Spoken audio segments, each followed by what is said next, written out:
Kasong may kaugnay sa iligal na droga at iligal na baril ang kakaharapin ng dalawang lalaki matapos madakip sa ikinasang manhunt operation ng mga tauhan ng Maguindanao del Sur PNP. Ang report mula kay Patrolwoman Veronica Laghi. Ng mga otoridad ng Maguindanao del Sur PNP ang dalawang lalaki sa isinagawang checkpoint operation sa National Highway Barangay Poblacion ng Buluan, Maguindanao del Sur. Nito lamang buwan ng Pebrero taong kasalukuyan.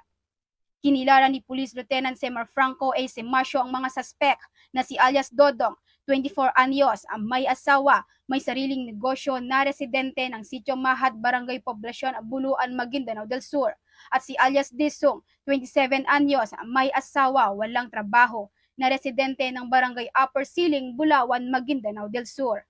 Bandang alas 4 ng hapon nang magsagawa ng operasyon ang Buluan MPS, katuwang ang 3rd Maneuver Platoon, 2nd Maguindanao del Sur Provincial Mobile Force Company, nang mapansin ang dalawang kahina-hinalang lalaki na sakay ng isang Honda XR150 na nagresulta ng pagkaaresto ng nasabing mga suspek.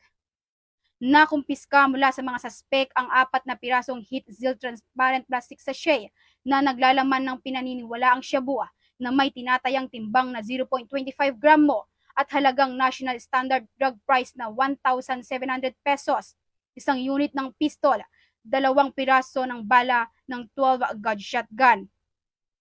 Ang mga suspek ay mahaharap sa kasong paglabag ng RA 9165 o Comprehensive Dangerous Drugs Act of 2002 at RA 10591 o Comprehensive Firearms and Ammunition Regulation Act kapag napatunayang nagkasala ang mga ito. Ang mga suspek at mga nakumpiskang ebidensya ay nasa pangangalaga na ng Buluan MPS para sa dokumentasyon at tamang disposisyon. Lubos na mamang nagagalak ang ating mahal na Pangulong Ferdinand Marcos Jr. sa bawat tagumpay ng ating mga kapulisan sa pagsugpo ng kriminalidad, partikular sa ilegal na droga, upang mapanatiling maayos at ligtas ang bawat sinasakupan.